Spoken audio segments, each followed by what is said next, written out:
அறிவியல்ல Albert ஏ மைக்கேல்சனுடைய சாதனைகள் என்னென்னன்றத பார்க்கலாம். Albert ஏ Michelson அமெரிக்காவை சேர்ந்த ஒரு தலைசிறந்த இயற்பியலாளர். இவர் 1852 டிசம்பர் 19 அன்னைக்கு போலாண்டில் இருக்கிற ஸ்ட்ரஸல்னோல பிறந்தாங்க. இவருடைய full name Albert Abraham Michelson. இவருக்கு 2 வயசு இருக்கும்போது இவருடைய குடும்பம் போலாண்டில் இருந்து யுனைடெட் ஸ்டேட்ஸுக்கு இடம்பெயர்ந்து போயிடுறாங்க. பிறகு இவர் அங்குதான் வளரவும் வாழவும் ஆரம்பிச்சிருந்தாங்க. இவர் 1869ஆம் ஆண்டு கிட்டத்தட்ட 16-17 வயசுலேயே யுனைடெட் ஸ்டேட்ஸ் நேவல் அகாடமியில் ஒரு இன்ஸ்ட்ரக்டராக ஜாயின் பண்ணியிருந்தாங்க. அப்போ தான் ஆல்பர்ட் ஏ மைக்கேல்சனுக்கு ஸ்பீட் ஆஃப் லைட், அதாவது ஒளியினுடைய வேகத்தை அளவிடுறதுல ஆர்வம் ஏற்பட ஆரம்பிச்சிருந்தது. இவருக்கு முன்னாடி ஏற்கனவே கலீலியோ கலிலி போன்ற பல விஞ்ஞானிகள் ஒளியினுடைய வேகத்தை அளவிடக்கூடிய முயற்சிகளை செஞ்சுருந்தாங்க. ஆனால் அவங்களுடைய முயற்சிகள் எதுவுமே பலனளிக்கலை. இந்த நிலையில தான் ஆல்பர்ட் ஏ மைக்கேல்சன் ஒளியினுடைய வேகத்தை மிக துல்லியமாக அளவிடணும்னு முடிவு செஞ்சாங்க. முதல்ல ஒளியினுடைய வேகத்தை அளவிடுறதுக்கு என்ன முறையை பின்பற்றணும் அப்படின்னு ஆல்பர்ட் ஏ மைக்கேல்சன் திட்டமிட தொடங்கியிருந்தாங்க. அதுக்காக யாரெல்லாம் ஏற்கனவே ஒளியினுடைய வேகத்தை அளவிடுறதுக்கு முயற்சி செஞ்சுருக்கிறாங்க அப்படின்னும் அந்த முயற்சியின் போது அவங்க என்னென்ன முறைகளை பின்பற்றி இருக்கிறாங்க அப்படின்னும் ஆல்பர்ட் ஏ மைக்கேல்சன் தெரிஞ்சுக்க ஆரம்பிச்சிருந்தாங்க. அப்போ தான் லேயோன் ஃபோக்கோ அப்படின்ற பிரான்ஸை சேர்ந்த ஒரு இயற்பியலாளர் பற்றி ஆல்பர்ட் ஏ மைக்கேல்சனுக்கு தெரிய வந்தது. லேயோன் ஃபோக்கோ 1819ஆம் ஆண்டு பிறந்து 1868ஆம் ஆண்டு இறந்திருந்தாங்க. அதாவது இவரை பற்றி ஆல்பர்ட் ஏ மைக்கேல்சன் தெரிஞ்சுக்கும் போது லேயோன் ஃபோக்கோ வந்து உயிரோடு இல்லை. ஆனால் அவர் பின்பற்றியிருந்த ஃபோக்கோ மெத்தட் அப்படின்றது ஆல்பர்ட் ஏ மைக்கேல்சனுக்கு தெரிய வந்தது. அதாவது லேயோன் ஃபோக்கோ ஒரு முறையை பின்பற்றினாங்க. அந்த முறைக்கு அவருடைய பேரே ஃபோக்கோஸ் மெத்தட் அப்படின்னு பெயரிடப்பட்டது. அந்த முறை என்னன்னா, ஒரு ரொட்டேட்டிங் மிரரை பயன்படுத்தி ஒளியினுடைய வேகத்தை அளவிடுறதுக்கு லேயோன் ஃபோக்கோ முயற்சி செஞ்சிருந்தாங்க. மற்றவங்களை காட்டிலும் லேயோன் ஃபோக்கோவுடைய முறை தான் ஓரளவுக்கு ஒளியினுடைய வேகத்தை தோராயமாக கணிச்சிருந்தது. இதனால் அவருடைய முறையை இன்னும் கொஞ்சம் மேம்படுத்தினா ஒளியினுடைய வேகத்தை துல்லியமாக அளவிடலாம் அப்படின்னு ஆல்பர்ட் ஏ மைக்கேல்சன் கருதினாங்க. அதுக்காக என்னெல்லாம் பண்ணணும் அப்படின்னு சொல்லி கொஞ்சம் கொஞ்சமாக திட்டமிட்டாங்க. இப்படியே சில ஆண்டுகள் போனது. பிறகு 1879 இந்த காலகட்டத்தில் தான் ஆல்பர்ட் ஏ மைக்கேல்சன் வந்து ஒரு ரொட்டேட்டிங் மிரர், சுழலும் கண்ணாடியை உருவாக்கினாங்க. அப்படின்னா என்னன்னா, ஒரு மோட்டர் இருக்கும். அந்த மோட்டர் ஒரு கம்பி மாதிரி இருக்கும். அந்த கம்பி சுத்திட்டே இருக்கும். அந்த கம்பி இருக்கக்கூடிய இடத்துல 8 பக்கங்கள் கொண்ட ஒரு கண்ணாடியை இவர் வந்து பொருத்தினாங்க. இப்போ அந்த கம்பி சுழலும் போது அந்த கம்பியோட சேர்ந்து அந்த 8 கண்ணாடிகளும் அப்படியே சுழலும். அதாவது 8 பக்கங்கள் அப்படின்னா, இப்போ இது ஒரு கண்ணாடி அப்படின்னு வச்சுக்கோங்க. இப்போ இது ஒரு கண்ணாடி அப்படின்னா இது 2 பக்கங்கள். ஏன்னா இங்கே ஒரு பக்கம் இருக்குது, அதே மாதிரி இங்கே ஒரு பக்கம் இருக்குது. அது மாதிரி 8 பக்கங்களாக கொண்ட 8 கண்ணாடிகளை வச்சு அந்த மோட்டரில் பொருத்திருந்தாங்க. அந்த மோட்டரை ஆன் பண்ணால் 8 கண்ணாடிகளும் அப்படியே வந்து சுழலும். ஸோ இந்த மாதிரி ஒரு அமைப்பை ஆல்பர்ட் ஏ மைக்கேல்சன் உருவாக்கினாங்க. இதை தான் லேயோன் ஃபோக்கோவும் செஞ்சுருந்தாங்க. ஆனால் லேயோன் ஃபோக்கோட்ட இருந்து இவர் ஒரு விஷயத்தில் மாறுபட்டாங்க. அது என்னன்னா, தூரத்தை அதிகரிக்கிறது. இப்போ ஒரு ஒளியினுடைய வேகத்தை அளவிடணும் அப்படின்னா ஒளியை ஒரு இடத்துக்கு அனுப்பி அந்த இடத்துல இருந்து திரும்பி அதே ஒளி எவ்வளோ வேகத்தில் வருது அப்படின்றத அளவிடணும். அப்படி அளவிட்டால் ஒளியினுடைய வேகத்தை வந்து தெரிஞ்சுக்கலாம். ஆனால் இப்போ தூரம் கம்மியாக இருக்கும்போது அதனுடைய வேகத்தை அளவிடுறது ரொம்ப சிரமம். இப்போ உதாரணத்துக்கு நான் நின்று ஒரு ஸ்டெப்பை மட்டும் எடுத்து வைக்கிறேன். இப்போ நான் ஒரு ஸ்டெப்பை எவ்வளோ வேகத்தில் வந்து நான் எடுத்து வச்சேன், எவ்வளோ சீக்கிரமாக அதை எடுத்து வச்சேன் அப்படின்றத தெரிஞ்சுக்கிறது ரொம்ப கஷ்டம்.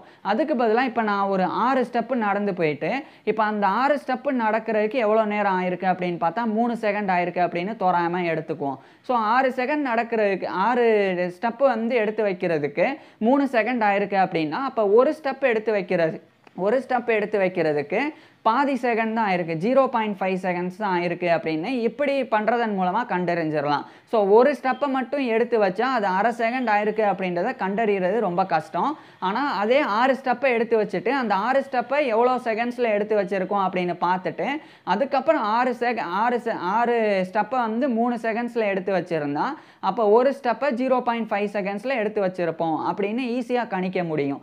அது மாதிரி தான் இவர் வந்து தூரத்தை அதிகரிக்கணும் அப்படின்னு இதுக்காக தான் முடிவு செஞ்சாங்க. தூரத்தை அதிகரிச்சாருன்னா சும்மா மீட்டரில் கிடையாது, கிலோமீட்டரில் அதிகரித்தாங்க. அதாவது இவர் வந்து யுனைடெட் ஸ்டேட்ஸோடைய கலிஃபோர்னியாவில் இருக்கிற மவுண்ட் வில்சன் அப்படின்ற மலையிலிருந்து லுக் அவுட் மவுண்டன் அப்படின்ற இன்னொரு மலை, அவ்வளோ தூரத்துக்கு இவர் வந்து இந்த கண்ணாடி அமைப்புகளை வந்து பொறுத்திருந்தாங்க. ஒரு மலையில் உதாரணத்துக்கு மவுண்ட் வில்சனில் வந்து ரொட்டேட்டிங் மிரரை பொறுத்திருந்தாங்க. அதுக்கு எதிரில் look out mirror, look out mountain அங்கே வந்து வேற ஒரு நிலையான ஒரு ஃபிக்ஸ்டு மிரரை வந்து பொறுத்திருந்தாங்க. இப்போ 2 மவுண்டனுக்கும் இடைப்பட்ட தூரம் வந்து 35 கிலோமீட்டர் தோராயமாக. ஸோ அவ்வளோ தூரம். இப்போ இந்த ரொட்டேட்டிங் மிரர் இருக்குல்ல, அந்த ரொட்டேட்டிங் மிரரில் ஆல்பர்ட் ஏ மைக்கேல்சன் வந்து ஒரு பவர்ஃபுல்லான லைட் சோர்ஸை பயன்படுத்தி லைட்டை வந்து அடித்தாங்க. இப்படியே அந்த ரொட்டேட்டிங் மிரரில் லைட் அடித்தா அந்த ரொட்டேட்டிங் மிரரில் லைட்டு பட்டு நேராக அது வந்து பிரதிபலிக்கும். அப்படி பிரதிபலிக்கிறது அந்த மலையில், அந்த லுக் அவுட் மவுண்டனில் இருக்கக்கூடிய ஃபிக்ஸ்டு மிரர், அந்த நிலையான கண்ணாடி அங்கே போய் அடிக்கிற மாதிரி இவர் நேராக வச்சுருந்தாங்க. ஸோ அதனால் இப்போ இது வந்து ரொட்டேட்டிங் மிரர் அப்படின்னு வச்சுக்கோங்க, இது ஃபிக்ஸ்டு மிரர். இப்போ இந்த மலையிலேருந்து இந்த கண்ணாடி, இந்த சுழலும் கண்ணாடியில் இவர் வந்து பவர்ஃபுல்லான லைட் சோர்ஸை பயன்படுத்தி ஒளியை செலுத்தினாங்க. இங்கே பட்டு இந்த ஒளி வந்து அப்படியே ரிஃப்ளெக்ட் ஆகி இந்த மலையில் இருக்கக்கூடிய ஃபிக்ஸ்டு மிரரில் போய் அடித்தது. அடித்து அந்த ஃபிக்ஸ்டு மிரரில் அந்த ஒளி போன உடனே அந்த ஒரு கண்ணாடியும், அந்த நிலையான கண்ணாடியும் அந்த ஒரு ஒளியை வந்து மறுபடியும் அதுக்கு நேராக பிரதிபலித்தது. இப்போ அதுக்கு நேராக மறுபடியும் பிரதிபலிக்குது அப்படின்னா அந்த ஒளி மறுபடியும் இந்த சுழலும் கண்ணாடியை தான் வந்தடையும். ஏன்னா அதுதான் அது நேருக்கு நேராக இருக்குது. இப்போ இந்த சுழலும் கண்ணாடியை இந்த நிலையான கண்ணாடியிலிருந்து ஒளி வந்தடையும் போது எந்த கோணத்தில் வந்தடைஞ்சிருக்கு அப்படின்னு பார்க்கணும். அதுதான் வந்து ஆங்குலர் டிஸ்பிளேஸ்மெண்ட் அப்படின்றது. இது எப்படி அப்படின்னா, இப்போ நான் ஒரு பக்கம் நின்றுட்டு செவுரில் வந்து எனக்கு நேராக நான் பந்து அடிக்கிறேன். பந்து அடிச்சுட்டு நான் இப்படி திரும்பினேன் அப்படின்னா எனக்கு நேராக இங்கே வந்து பந்து படாது. அதுக்கு பதிலாக நான் திரும்பினால இந்த ஒரு இடத்துல பந்து படும். இப்போ வேகமாக பந்து வந்து போயிட்டு திரும்பி வருது அப்படின்னா நான் திரும்புறதுக்குள்ளே இங்கேயே பட்டுரும். இப்போ அந்த பந்து போயிட்டு வர்றதுக்கு கொஞ்சம் நேரம் எடுக்குது அப்படின்னா நான் ஃபுல்லாக திரும்பின பிறகு இந்த இடத்துல படும். ஸோ நான் புரியும் அப்படின்னு நினைக்கிறேன். அந்த மாதிரி இந்த சுழலும் கண்ணாடியினுடைய கோணம் அப்படின்றது அதுதான். சுழலும் கண்ணாடியில் ஒட்டுமொத்தமாக 8 நம்பர் வந்து பொருத்துவோம். 1 2 3 அப்படின்னு சொல்லி ஒவ்வொரு கண்ணாடிக்கும் ஒவ்வொரு நம்பர் கொடுப்போம். இப்போ ஒன்று அப்படின்ற கண்ணாடி அப்படி சுழன்று வரும்போது லைட் சோர்ஸை அனுப்பி அந்த ஒளி இங்கே அந்த 1 அப்படின்ற கண்ணாடியில் பட்டு அந்த பக்கம் இருக்கக்கூடிய ஃபிக்ஸ்டு மிரரில் பட்டிருக்கு அப்படின்னா அந்த ஃபிக்ஸ்டு மிரருக்கு போயிட்டு அந்த ஃபிக்ஸ்டு மிரர்லேருந்து அதே ஒளி பிரதிபலித்து வரும்போது இது 2 3 அப்படின்னு வெவ்வேறு இடத்துக்கு போயிருக்க வாய்ப்பு இருக்குது. ஏன்னா 1 2 3 4 5 6 7 8 அப்படின்னு அந்த கண்ணாடிகள் சுழன்றுகிட்டே இருக்கும். அப்படி சுழலும் போது 1ஆம் நம்பர்லேயே கொஞ்சம் தூரம் தள்ளி, இப்போ 1ஆம் நம்பர் கண்ணாடி இதுதான் அப்படின்னு வச்சுக்கோங்க, அந்த லைட்டு இங்கேருந்து பட்டு போகுது, இது திரும்புறதுக்குள்ளே இங்கே வந்து படலாம், அல்லது முழுமையாக திரும்பின பிறகு 2ஆம் நம்பர் கண்ணாடியில் படலாம், அல்லது இன்னும் திரும்பின பிறகு 3ஆம் நம்பர் கண்ணாடியில் படலாம். ஸோ அது லைட்டினுடைய வேகத்தை பொறுத்து இருக்குது. அதே மாதிரி இந்த ரொட்டேட்டிங் மிரரோடைய வேகத்தையும் பொறுத்து இருக்கு. ஆல்பர்ட் மைக்கேல்சனுக்கு 2 விஷயம் தெரியும். ஒன்று, இந்த ரொட்டேட்டிங் மிரர் எவ்வளோ ஸ்பீடில் சுற்றுது அப்படின்னும் தெரியும். அதே மாதிரி இந்த ரொட்டேட்டிங் மிரருக்கும் ஃபிக்ஸ்டு மிரருக்கும் இடைப்பட்ட தூரம் 35 கிலோமீட்டர், அதுவும் ஆல்பர்ட் மைக்கேல்சனுக்கு தெரியும். இப்போ 2 தூரமும் தெரிஞ்சிட்டனால அந்த நிலையான கண்ணாடியிலிருந்து ரெஃப்ளெக்ட் ஆகி வரக்கூடிய லைட்டு இந்த ஒரு ரொட்டேட்டிங் மிரரில் எந்த கோணத்தில் விழுவுது அப்படின்றத மட்டும் பார்த்தா போதும். இந்த 3 விஷயங்களையும் பயன்படுத்தி லைட்டினுடைய அந்த வேகத்தை வந்து அளவிட்டுறலாம். ஸோ அதை தான் இவர் பண்ணாங்க. அதை பண்ணி 1879ஆம் ஆண்டு 2,99,910 km/s அப்படின்றத ஆல்பர்ட் மைக்கேல்சன் வந்து சொன்னாங்க. அதாவது ஒரு செகண்டுக்கு இப்படி 1 செகண்ட் ஆகுறதுக்குள்ள ஒளியை இங்கேருந்து அடித்தோம்னா அது 2,99,910 கிலோமீட்டருக்கு அங்கிட்டு போயிருக்கும். ஸோ அதை தான் ஆல்பர்ட் மைக்கேல்சன் சொன்னாங்க இந்த ஒரு எக்ஸ்பிரிமெண்ட்டாக அடிப்படையாக வச்சு. அது மட்டும் இல்லாமல் இதில் வந்து 50 ± அப்படின்னு சொன்னாங்க. 50 கிலோமீட்டர், அதாவது இப்போ 2,99,910 கிலோமீட்டர் அப்படின்னா இதில் 50 கிலோமீட்டர் எக்ஸ்ட்ராவும் இருக்கலாம் அல்லது கம்மியாகவும் இருக்கலாம். அந்த 910 அப்படின்றது 860ஆகவும் மாறலாம், அல்லது 960ஆகவும் மாறலாம். ஸோ ± அதை வந்து சொல்லியிருந்தாங்க. அதாவது ரொம்ப அக்யூரேட்டாக இல்லை, ஆனால் இந்த இடைப்பட்டதில் தான் இருக்கும். 2,99,860 கிலோமீட்டர்லேருந்து 2,99,960 கிலோமீட்டர், இந்த இடைப்பட்ட தூரம் தான் ஒளியினுடைய வேகம் அப்படின்னு இவர் வந்து கணிச்சிருந்தாங்க. இதே சமயம் சைமன் நியூகாம்ப் அப்படின்னு சொல்லி ஒரு கெனடியன் அமெரிக்கன் அஸ்ட்ரானமர், வானியலாளர், அவரும் வந்து 2,99,910 860 கிலோமீட்டர் அப்படின்னு சொல்லி ஒளியினுடைய வேகத்தை அவர் வந்து கண்டறிஞ்சிருந்தாங்க. அவரை வந்து ஆல்பர்ட் ஏ மைக்கேல்சன் மீட் பண்ண பிறகு 2 பேரும் சேர்ந்து கூட இந்த எக்ஸ்பெரிமெண்ட்டை வந்து அடுத்தடுத்து பண்ணாங்க. காலப்போக்கில் சைமன் நியூகம் வந்து இவர் ஆல்பர்ட் ஏ மைக்கேல்சனுடைய ஒரு மென்டாராக கூட மாறினாங்க. இதுக்கிடையில் 1881ஆம் ஆண்டு ஆல்பர்ட் ஏ மைக்கேல்சன் வந்து இன்ட்ராஃபெராமீட்டர் அப்படின்ற குறுக்கீட்டு மானியை கண்டுபிடிச்சாங்க. இது மிகப்பெரிய ஒரு விஷயம். இந்த குறுக்கீட்டு மானி அப்படின்றது, இன்ட்ராஃபெராமீட்டர் அப்படின்றது ஒரு ஒரு ஒரு தூரத்தை, ரொம்ப சின்ன தூரத்தை கூட அளவிடுறதுக்கு பயன்படுத்தக்கூடிய ஒரு கருவி தான் இன்ட்ராஃபெராமீட்டர் அப்படின்றது. எந்த அளவுக்கு தூரத்தை அளவிடலாம் அப்படின்னா, ஒரு நபருடைய முடியை எடுத்துக்கிட்டோம்னா அந்த முடியினுடைய நீளத்தை நம்மளால் சென்டிமீட்டரில் பார்த்துடலாம். ஆனால் அந்த முடியினுடைய தடிமன், அந்த முடியினுடைய அகலம், இப்போ இதுதான் முடி அப்படின்னா முடியினுடைய நீளம் எவ்வளோ அப்படின்னு பார்க்கலாம். ஆனால் அந்த முடியினுடைய அந்த அகலம் அதை வந்து அவ்வளோ துல்லியமாகலாம் அளவிட முடியாது. ஆனால் அந்த முடியினுடைய அந்த தடிமனை கூட அளவிட முடியும் இந்த இன்ட்ராஃபெராமீட்டரை வச்சுன்னா. அந்த அளவுக்கு ஒரு அற்புதமான கருவி தான் இன்ட்ராஃபெராமீட்டர். அது 1881ஆம் ஆண்டு ஆல்பர்ட் ஏ மைக்கேல்சன் கண்டுபிடிச்சாங்க. அதை வச்சும் இவர் வந்து ஒளியினுடைய வேகத்தை அளவிடுறதுக்கு முயற்சி செஞ்சாங்க. இந்த இன்ட்ராஃபெராமீட்டரில் சில கருவிகள் வந்து இருக்கும். ஒன்று, இந்த இன்ட்ராஃபெராமீட்டரில் வந்து ஒரு கண்ணாடி வந்து இருக்கும். அந்த கண்ணாடியில் வந்து 2 விஷயங்கள் இருக்கும். ஒன்று, இப்போ இந்த கண்ணாடி இருக்குது அப்படின்னா மேல் பகுதி வந்து கிளாஸ் மாதிரி இருக்கும்.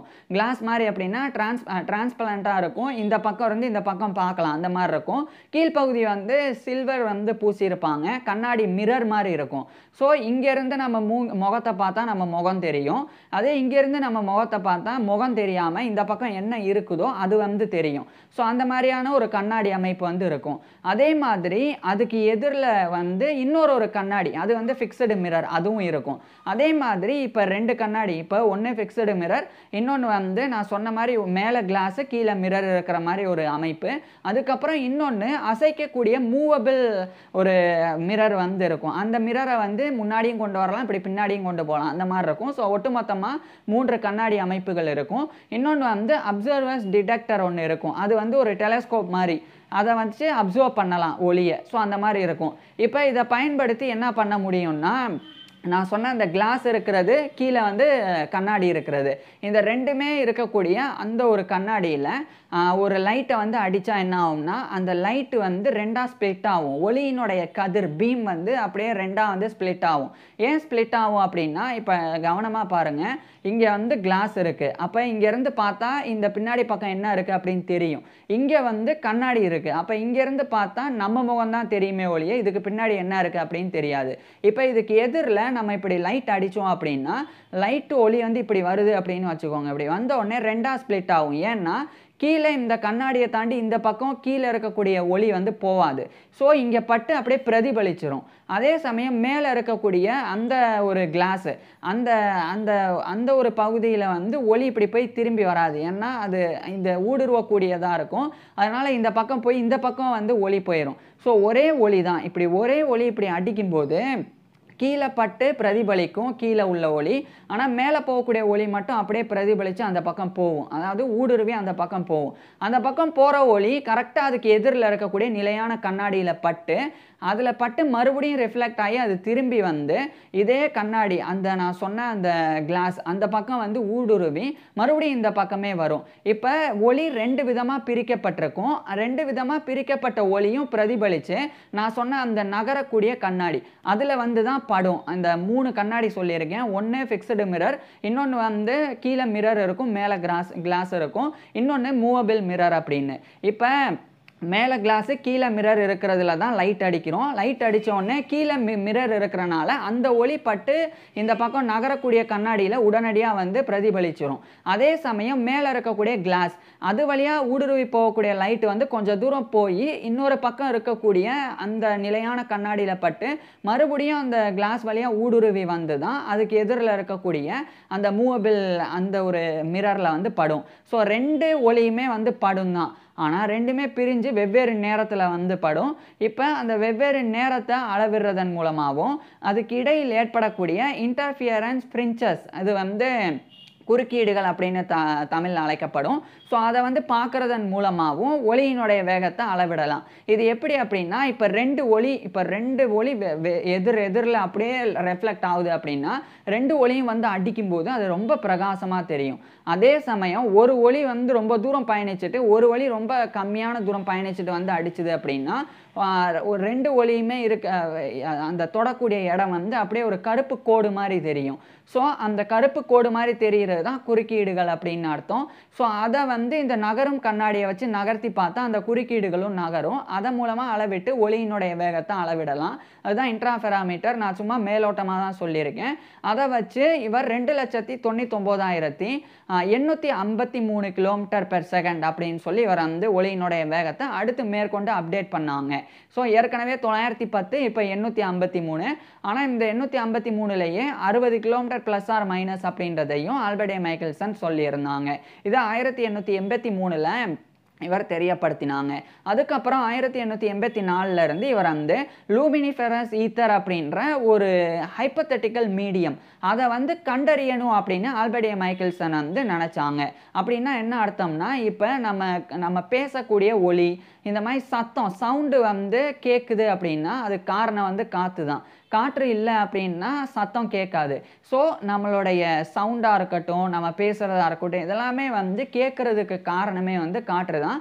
ஸோ காற்று அப்படின்றத மீடியமாக பயன்படுத்தி தான் சவுண்டு வந்து ட்ராவல் ஆகுது. அது மாதிரி இந்த லைட் அப்படின்றது லூமினிஃபெரஸ் ஈத்தர் அப்படின்ற ஒரு மீடியம் அடிப்படையாக வச்சு தான் ட்ராவல் ஆகுது அப்படின்னு அந்த காலகட்டத்தில் நம்பப்பட்டு வந்தது.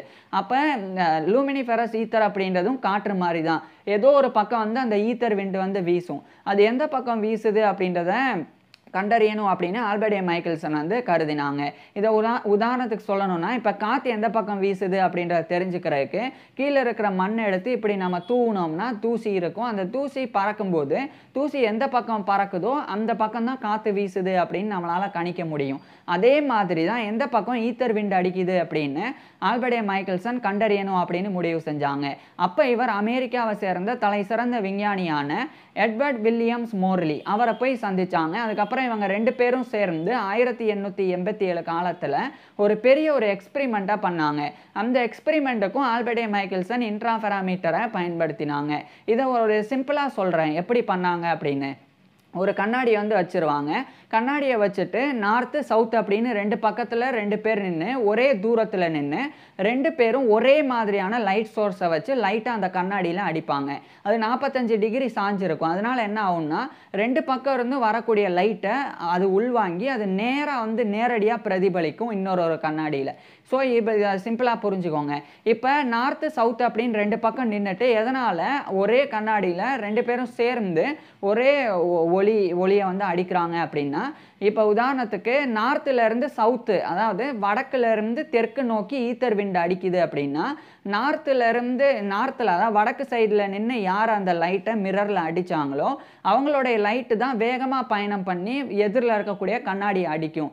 அதே சமயம் சவுத்துலேருந்து யார் வந்து லைட் அடிக்கிறாங்களோ அவங்களுடைய லைட்டு வந்து அந்த மிரரில் மெதுவாக தான் வந்து பட்டு எதிரில் இருக்கக்கூடிய மிரரில் போய் படும்.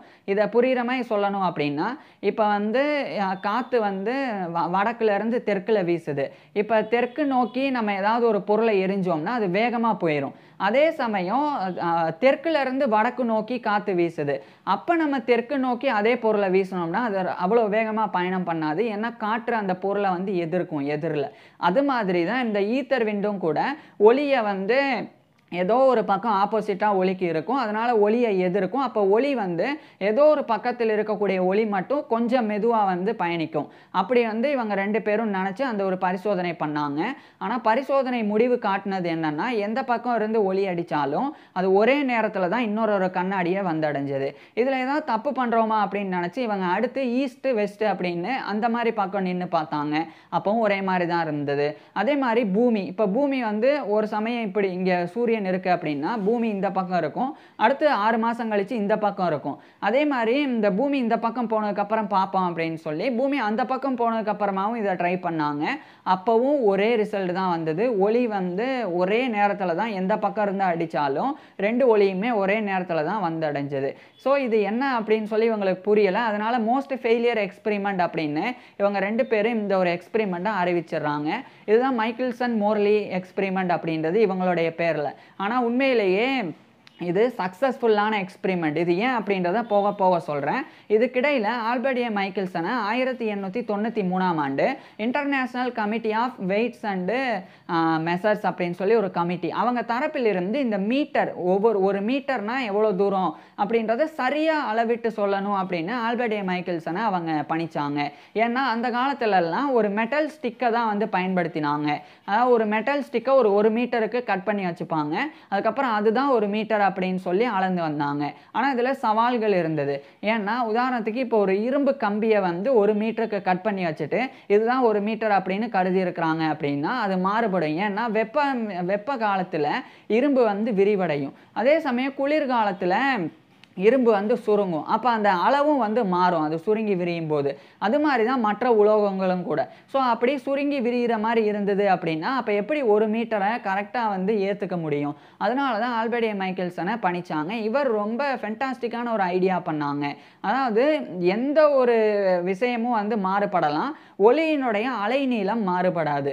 இப்போ உதாரணத்துக்கு ரெட் கலருடைய அந்த ரெட் கலருடைய லைட் வேவ் லென்த் என்ன அப்படின்னா அதனுடைய அலை நீளம் அப்படின்றது வந்து சுமாராக 620லேருந்து 740 நேனோமீட்டர் அப்படின்னு அர்த்தம். ஸோ இதை அடிப்படையாக வச்சு 1 மீட்டரை நிர்ணயித்தோம் அப்படின்னா அது மாறுபாடே இருக்காது அப்படின்னு அதை அடிப்படையாக வச்சு 1 மீட்டரை ஆல்பர்ட் ஏ மைக்கேல்சன் தான் கொடுத்தாங்க. அதுக்கப்புறம் தான் உலகம் முழுக்க இன்றைய காலத்தில் 1 மீட்டர் அப்படின்னா எவ்வளோ தூரம், அதில் 100ல் 1 பங்கு வந்து 1 சென்டிமீட்டர், 100ல் 2 பங்கு வந்து 2 சென்டிமீட்டர் அப்படின்னு இன்றைக்கி அந்த 1 மீட்டரை வச்சு நம்ம எல்லாத்தையும் கணக்கிடுறோம் அப்படின்னா அதுக்கு முக்கிய காரணம் ஆல்பர்ட் ஏ மைக்கேல்சன் தான். அவர் தான் மீட்டரை வந்து கொடுத்தாங்க. இதுவும் இவருடைய மிகப்பெரிய சாதனை. இதுக்கப்புறமா அணுக்களினுடைய அந்த ஸ்பெக்ட்ரல் லைன்ஸ் அதனுடைய ஸ்ட்ரக்சரை வந்து ஸ்டடி பண்ணுறதுக்காக எசலான் ஸ்பெக்ட்ரோஸ்கோப் அப்படின்னு சொல்லி ஒரு கருவியை இவர் வந்து கண்டுபிடிச்சாங்க. அதாவது எப்படின்னா என்ன அர்த்தம்னா இப்போ பிரிசம் அப்படின்னு சொல்லி முக்கோண வடிவில் ஒரு கண்ணாடி துண்டு இருக்குது. அதில் சூரிய ஒளியை பார்த்தோம் அப்படின்னா அதில் வந்து சூரிய ஒளியை பாய்ச்சணும் அப்படின்னா சூரிய ஒளி 7ஆக மாறிடும். அதாவது red colour, orange colour, yellow colour, green colour, blue colour, indigo colour, violet colour அப்படின்னு வானவிலுடைய 7 கலர்கள் அப்படியே சூரியனுடைய 7 கலர்கள் அந்த பிரிசமில் தெரியும். ஏன்னா அந்த பிரிசம் வந்து ஒளியை பிரிச்சிடும். அது மாதிரி கண்ணுக்கு தெரியாத ஒளியை வந்து நம்ம பார்க்கணும் அப்படின்னா அதுக்கு ஸ்பெக்ட்ரோஸ்கோப் வந்து தேவை. ஆனால் அந்த ஸ்பெக்ட்ரோஸ்கோப் வந்து ஹை ரெசல்யூஷன்லாம் கிடையாது. ஹை ரெசல்யூஷனில் கிடையாது அப்படின்னா என்ன அர்த்தம்னா இப்போ ரெட் கலரும் ஆரஞ்சு கலரும் பக்கத்தில் இருக்குது. இது ரொம்ப சின்னதாக பக்கத்தில் இருக்குது அப்படின்னா அது ரெண்டுமே சேர்ந்து ஒரே கலர் மாதிரி தான் தெரியும். அந்த 2 கலரை வந்து பிரித்து பார்க்க முடியாது அந்த காலத்தில் இருந்த ஸ்பெக்ட்ரோஸ்கோப்பை பயன்படுத்தி. ஆனால் இவர் கண்டுபிடிச்சிருந்த எசலான்ஸ்கோப்பை பயன்படுத்தி பார்த்தா ரொம்ப துல்லியமாக அந்த 2 கலருக்கு உள்ள வித்தியாசங்களை வந்து பார்த்துடலாம். அதுவும் எந்த மாதிரின்னா இவர் வந்து அணுக்களினுடையனா என்ன அர்த்தம்னா இப்போ ஒரு பொருளை எரிக்கும் போதோ அல்லது அதில் மின்சாரத்தை பாய்ச்சும் போதோ அது ஒரு குறிப்பிட்ட நிறத்தை வந்து வெளியிடும். அப்படி அந்த குறிப்பிட்ட நிறத்தை வெளியிடுறத வச்சு அந்த நிறத்தை வச்சு அதுக்குள்ளே என்ன அணுக்கள் இருக்குது அப்படின்றத கண்டறிஞ்சிடலாம். புரிகிற மாதிரி சொல்லணும்னா இப்போ இரும்பு இருக்குது, அந்த இரும்பை வெப்பப்படுத்தினோம் அப்படின்னா அது வந்து அப்படியே ரெட் கலரில் மாறும்ல. அது மாதிரி சில அணுக்களை வெப்பப்படுத்தினோம் அப்படின்னா அணுக்கள் அப்படின்றது கண்ணுக்கே தெரியாதது. ஸோ அதை வெப்பப்படுத்தினோம் அப்படின்னா அது இன்னும் கண்ணுக்கே தெரியாத ஒளிகளை வந்து வெளியிடும். அதன் மூலமாக அந்த அணுக்களுக்குள்ள எலக்ட்ரானுடைய பவர் எப்படி இருக்குது, எலக்ட்ரான் எவ்வளோ இருக்குது அதெல்லாம் வந்து கண்டறியலாம். ஸோ அப்பேற்பட்ட ஒரு விஷயத்தை தான் ஆல்பர்ட் ஏ மைக்கேல்சன் பண்ணாங்க. இது குவாண்டம் மெக்கானிக்ஸ் அப்படின்ற ஃபீல்டு உருவாகிறதுக்கு அடித்தளமிட்டது. இதுக்கப்புறம் ஆல்பர்ட் ஏ மைக்கேல்சன் வந்து இன்னும் நிறைய விஷயங்களை வந்து பண்ணாங்க. குறிப்பாக வந்து இவர் இன்ட்ராஃபெராமீட்டரை கண்டுபிடிச்சது மட்டும் இல்லாமல் ஆஸ்ட்ரோனாமிக்கல் இன்ட்ராஃபெராமீட்டராகவும் அதை வந்து மேம்படுத்தினாங்க. ஆஸ்ட்ரோனாமிக்கல் இன்ட்ராஃபெராமீட்டர் அப்படின்னா வானியலுக்கு இதே இன்ட்ராஃபெராமீட்டர் கருவியை பயன்படுத்துகிற மாதிரி கொண்டு வந்திருந்தாங்க. இதுக்கப்புறம் தான் 1905ஆம் ஆண்டு ஆல்பர்ட் ஐன்ஸ்டைன்ற தலை சிறந்த விஞ்ஞானி and electrodynamics of moving bodies அப்படின்னு சொல்லி ஒரு ரிசர்ச் பேப்பரை வெளியிட்டாங்க. அதில் தான் ஸ்பெஷல் தியரி ஆஃப் ரிலேட்டிவிட்டியை அவர் வெளியிட்டிருந்தாங்க. ஸ்பேஸ் டைம் அதை பற்றிலாம் சொல்லியிருந்தாங்க. அதாவது அப்படின்னா என்னன்னா, இவங்க 2 பேர் செஞ்ச மைக்கேல்சன் மோர்லி எக்ஸ்பிரிமெண்ட் அதை அடிப்படையாக வச்சு அவங்க 2 பேரும் மோஸ்ட் ஃபெயிலியர் எக்ஸ்பிரிமெண்ட் அப்படின்னு அதை சொல்லியிருந்தாங்க. ஆனால் உண்மையிலேயே அது சக்ஸஸ் அப்படின்னு நான் சொல்லியிருந்தேன். ஏன்னா இவங்க 2 பேரும் ஈத்தர் அப்படின்னு ஒரு மீடியம் இருக்குது அப்படின்னு நினச்சி ஒளியை வெவ்வேறு பக்கத்துல இருந்து அடித்தா வெவ்வேறு நேரத்தில் ஒளி வந்தடையும் அப்படின்னு நினச்சா ஒரே நேரத்தில் தான் வந்துச்சு. அப்போ என்ன அர்த்தம்னா, ஈத்தர் அப்படின்னு ஒரு மீடியமே கிடையாது. அது ஒளி பயணிக்கிறதுக்கு ஒரு மீடியமே தேவையில்லை அப்படின்னு தான் அர்த்தம். ஸோ அதுதான் தெரிய வந்தது. அது ஆல்பர்ட் ஐன்ஸ்டைன் இந்த எக்ஸ்பெரிமெண்ட்டை அவங்க பண்ணனால அதை புரிஞ்சிட்டு இருந்தாங்க. அது மட்டும் இல்லாமல் அப்போ ஒளி எந்த பக்கம் இருந்து அடித்தாலும் ஒரே நேரத்தில் தான் வருது அப்படின்னா ஒளியினுடைய வேகம் கான்ஸ்டன்ட் நிலையானது அப்படின்றதையும் ஆல்பர்ட் ஐன்ஸ்டைன் அதை வச்சு தான் கண்டறிஞ்சு இந்த ஸ்பெஷல் தியரி ஆஃப் ரிலேட்டிவிட்டியை அவர் கொடுத்தாங்க. So special theory of relativity உருவாகிறதுக்கே மைக்கேல்சன் மோர்லி எக்ஸ்பெரிமெண்ட் தான் அடிப்படை காரணமாக இருந்தது. ஸோ அப்பேற்பட்ட ஒரு ஒர்க்குக்கு சொந்தக்காரர் ஆல்பர்ட் ஏ மைக்கேல்சன். இதனால் இவர் லைட்டோடைய அந்த ஸ்பீடை கண்டறிஞ்சனால இன்னும் நிறைய அந்த ஸ்பெக்ட்ரல் லைன்ஸ் அட்டாமிக் ஸ்ட்ரக்சரோடைய ஸ்பெக்ட்ரல் லைன்ஸோடைய ஸ்ட்ரக்சரை ஸ்டடி பண்ணுறதுக்கு எஸ்எல்ஆன் ஸ்பெக்ட்ரோஸ்கோப்பை இவர் கண்டுபிடிச்சனால அப்படின்னு பல விஷயங்கள் பண்ணனால 1907ஆம் ஆண்டு ஆல்பர்ட் ஏ மைக்கேல்சனுக்கு நோபல் பிரைஸ் இன் ஃபிசிக்ஸ் இயற்பியலுக்கான நோபல் பரிசு வழங்கப்பட்டது. இது மிகப்பெரிய ஒரு கௌரவமாக அவருக்கு இருந்தது. இது எந்த அளவுக்கு முக்கியத்துவம் வாய்ந்தது அப்படின்னா, அறிவியலில் நோபல் பரிசு பெற்ற முதல் அமெரிக்கன் ஆல்பர்ட் ஏ மைக்கேல்சன் தான். அந்த கௌரவத்தை இவர் பெற்றிருந்தாங்க. அதுக்கப்புறம் இவர் பிட்டல் ஜூஸ் அப்படின்னு சொல்லி ஒரு ரெட் சூப்பர் ஜெயின்ட் ஸ்டார் அதனுடைய விட்டம் டயாமீட்டரை அளவிடணும் அப்படின்னு ஆல்பர்ட் ஏ மைக்கேல்சன் நினைச்சாங்க. அதுக்கு அவர் கண்டுபிடிச்சிருந்த அஸ்ட்ரோனாமிக்கல் இன்ட்ராஃபெராமீட்டரை பயன்படுத்தினாங்க. இதை இவர் எப்படி பயன்படுத்தினார் அப்படின்றத ஒரு சிம்பிள் கான்செப்டோட சொல்கிறேன். இப்போ இதை ஆங்குலர் டயாமீட்டரை வச்சு தான் இவர் கண்டறிஞ்சாங்க. அது எப்படின்னா, இப்போ ஒரு குறிப்பிட்ட ஒரு பலூன் எடுத்துக்குவோம். அந்த பலூன் நமக்கு முன்னாடி ஒரு 20 சென்டிமீட்டர் தூரத்தில் இருக்குது அப்படின்னு வச்சுக்குவோம். இப்போ ஆங்குலர் டயாமீட்டர்னால் என்னன்னா, நம்ம 2 விரலை வச்சு நம்ம அந்த பலூனை இப்படி பார்த்தோம்னா அந்த 2 விரலுக்கு இடையில் அந்த பலூன் சின்னதாக தெரியும். ஆனால் அது 20 சென்டிமீட்டருக்கு அங்கிட்டு இருக்கும். ஸோ அப்படியே அது சின்னதாக தெரியும் போது இதனோட பலூன் 20 சென்டிமீட்டருக்கு கொஞ்சம் தள்ளி இருந்ததுன்னா 2 சென்டிமீட்டரில் நம்ம கண்ணுக்கு தெரியும். அப்படி தெரியுது அப்படின்னா இந்த 2 சென்டிமீட்டர் தான் ஆங்குலர் டயாமீட்டர், நம்ம கண்ணுக்கு தெரியக்கூடிய அந்த கோண விட்டம். அப்போ அந்த 2 சென்டிமீட்டர் அதே மாதிரி நம்மகிட்ட இருந்து அந்த பலூன் 20 சென்டிமீட்டர் தள்ளி இருக்கு. அப்போ இந்த 2 சென்டிமீட்டரையும் 20 சென்டிமீட்டரையும் பெருக்குனா 40 சென்டிமீட்டர் கிடைக்கும். அப்போ அந்த பலூனை கையில் எடுத்து பார்த்தா அது 40 சென்டிமீட்டர் அப்படின்ற அளவில் இருக்கும். அதனுடைய விட்டத்தை அளவிட்டு பார்த்தா இதுதான் அர்த்தம். இதை நான் சும்மா சிம்பிளாக புரியுறதுக்காக சொன்னேன். அது மாதிரி இவர் எப்படி பண்ணாங்கன்னா, இந்த ஆங்குலர் டயாமீட்டரை அந்த நட்சத்திரங்களினுடைய ஆங்குலர் டயாமீட்டர்லாம் நம்ம அந்தளவுக்கு ஈஸியாலாம் கணிச்சிட முடியாது. ஏன்னா நம்ம ஒரு கண்ணை மூடிட்டு இப்போ இந்த நம்ம வலது கண்ணு பக்கம் ஒரு விரலை வச்சுட்டு இந்த வலது கண்ணை மூடிட்டோம் அப்படின்னா இடது கண்ணில் இருந்து பார்க்கும்போது இந்த விரல் வலது பக்கம் இருக்கிற மாதிரி தெரியும். அதே சமயம் இடது கண்ணை மூடிட்டு வலது கண்ணை திறந்து பார்த்தோம் அப்படின்னா அது நமக்கு நேராக இருக்கிற மாதிரி தெரியும். ஸோ அப்போ ஒரு கோணம் உருவாகும். அது மாதிரி இந்த நட்சத்திரங்கள் அதே மாதிரி மற்ற வான் பொருட்கள் எல்லாம் அவ்வளோ துல்லியமாக இதனுடைய ஆங்கிள்ஸை மெஷர் பண்ண முடியாது. ஏன்னா நீங்கள் எங்கேருந்து பார்த்தாலும் நமக்கு நேராக இருக்கிற மாதிரியே தான் தெரியும். உதாரணத்துக்கு சூரியன் இப்போ நமக்கு நேராக இருக்குது அப்படின்னா நம்ம நடந்து கொஞ்சம் தூரம் தள்ளி போனாலும் அது நமக்கு நேராக இருக்கிற மாதிரி தான் தெரியும். அதனால் இவர் என்ன பண்ணார்னா, இந்த ஆஸ்ட்ரோனாமிக்கல் இன்ட்ராஃபெராமீட்டரை பயன்படுத்தி 2 கண்ணாடிகளை ரொம்ப ரொம்ப தூரத்தில் கொண்டு போனாங்க. இப்போ 2 கண்ணாடிகளினுடைய தூரம் அதிகரிச்சுட்டே போச்சு அப்படின்னா ஓரளவுக்கு மேலே அந்த நட்சத்திரத்தினுடைய ஒளி ஏதோ ஒரு கண்ணாடியில் 2 கண்ணாடியிலையும் படாது. உதாரணத்துக்கு இப்போ நம்ம ஒரு நாட்டில் இருந்து சூரியனை பார்க்குறோம், அடுத்து ரொம்ப தூரம் பயணம் பண்ணி வேறு நாட்டுக்கு போகிறோம் அப்படின்னா அப்போ சூரியனே தெரியாமல் போயிடும்.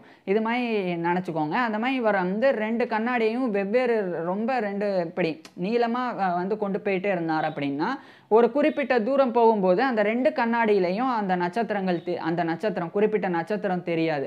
அப்படி அந்த குறிப்பிட்ட நட்சத்திரம் எப்போ தெரியாமல் போகுதோ அந்த ஒரு நேரத்தில் அந்த 2 கண்ணாடிகள் எவ்வளோ தூரத்தில் இருக்குது அப்படின்னு பார்க்கணும். அந்த தூரம் தான் ஆங்குலர் டயாமீட்டர் அப்படின்றது. அதுக்கப்புறம் அந்த நட்சத்திரம் நம்ம பூமியிலிருந்து எவ்வளோ தூரத்தில் இருக்குது அப்படின்னு பார்த்துட்டு 2ஐயும் பெருக்கினா அந்த நட்சத்திரத்தினுடைய டயாமீட்டரை கண்டறிஞ்சிடலாம். ஸோ அப்படி தான் அந்த பீட்டல் ஜூஸ் அப்படின்ற ரெட் சூப்பர் ஜெயின்ட் ஸ்டாரோடைய டயாமீட்டரை 1920ஆம் ஆண்டு ஆல்பர்ட் ஏ மைக்கேல்சன் வந்து கண்டறிஞ்சாங்க. இது மிகப்பெரிய சாதனை. அதுநாள் வரைக்கும் ஒரு நட்சத்திரத்தினுடைய டயாமீட்டரை கண்டுபிடிக்கிறது அப்படின்றது சவால் நிறைந்தது அப்படின்னு தான் கருதப்பட்டது. ஆனால் அதையே வந்து ஆல்பர்ட் ஏ மைக்கேல்சன் பண்ணி காமிச்சாங்க. அதுக்கப்புறம் ஆல்பர்ட் ஏ மைக்கேல்சன் வந்து ஒளியினுடைய வேகத்தை இன்னும் துல்லியமாக கணக்கிட்டு 2,99,796 கிலோமீட்டர் அப்படின்னும் 4 கிலோமீட்டர் மட்டும் ப்ளஸ் ஆர் மைனஸ், அதாவது 796ன்றது 792 இருக்கலாம் அல்லது 800 அப்படின்னு இருக்கலாம் அப்படின்றத இவர் வந்து சொல்லியிருந்தாங்க. இவர் சொன்ன பிறகு மேலும் இன்னும் துல்லியமாக கண்டறியணும் அப்படின்னு முயற்சி செஞ்சு வந்தாங்க. இதுக்கிடையில் 1931ஆம் ஆண்டு மே 9 அன்னைக்கு இவருடைய 78 வயசுல ஆல்பர்ட் ஏ மைக்கேல்சன் வந்து இறந்து போயிடுறாங்க. இப்போ இவர் இறந்து போனதுக்கு அப்புறமா பிற்காலத்தில் ஒளியினுடைய வேகம் ஒரு செகண்டுக்கு லைட் வந்து எவ்வளோ தூரத்துக்கு பயணம் பண்ணோம் அப்படின்னா 2,99,792.458 கிலோமீட்டர் அப்படின்னு இப்போ கண்டறியப்பட்டிருக்கு. அப்போ இவர் சொன்னது 796, அதில் ப்ளஸ் ஆர் மைனஸ் 4 அப்படின்னு சொல்லியிருந்தாங்க. அப்போ 800ஆகவும் இருக்கலாம் 792ஆகவும் இருக்கலாம் அப்படின்னு இவர் சொல்லியிருந்தாங்க. இவர் சொன்னபடி 2,99,792 கிலோமீட்டர் தான். ஆனால் 0.458 அந்த மீட்டர்ஸும் வந்து உள்ளடங்கும். ஸோ அவ்வளோ துல்லியமாக அந்த காலத்திலேயே ஆல்பர்ட் ஏ மைக்கேல்சன் வந்து ஸ்பீட் ஆஃப் லைட்டை வந்து கண்டுபிடிச்சிருந்தாங்க. இதனால தான் ஆல்பர்ட் ஏ மைக்கேல்சன் தான் லைட்டுடைய வேகத்தை கண்டுபிடிச்சவர் அப்படின்னு இன்னைக்கு வரைக்கும் வந்து கருதப்படுறாங்க. ஸோ இப்பேற்பட்ட ஆல்பர்ட் ஏ மைக்கேல்சன் பற்றி நீங்கள் என்ன நினைக்கிறீங்க அப்படின்றத கீழே கமெண்ட்ஸில் சொல்லுங்கள். அதே மாதிரி நான் ஏற்கனவே இந்த மைக்கேல்சன் மோர்லி எக்ஸ்பெரிமெண்ட் அதை பற்றின டீட்டெயிலான எக்ஸ்பிளனேஷனையும் அந்த எட்வர்ட் வில்லியம்ஸ் மோர்லி அவர் வந்து அறிவியலுக்கு என்னெல்லாம் பங்காற்றி இருக்கிறாங்க அப்படின்றதையும் ஒரு ஃபுல் டீட்டெயிலாக பேசியிருக்கேன். பார்க்குறதுக்கு கீழே டிஸ்கிரிப்ஷனில் லிங்க் கொடுக்குறேன், கட்டாயமாக பாருங்கள். தேங்க்யூ.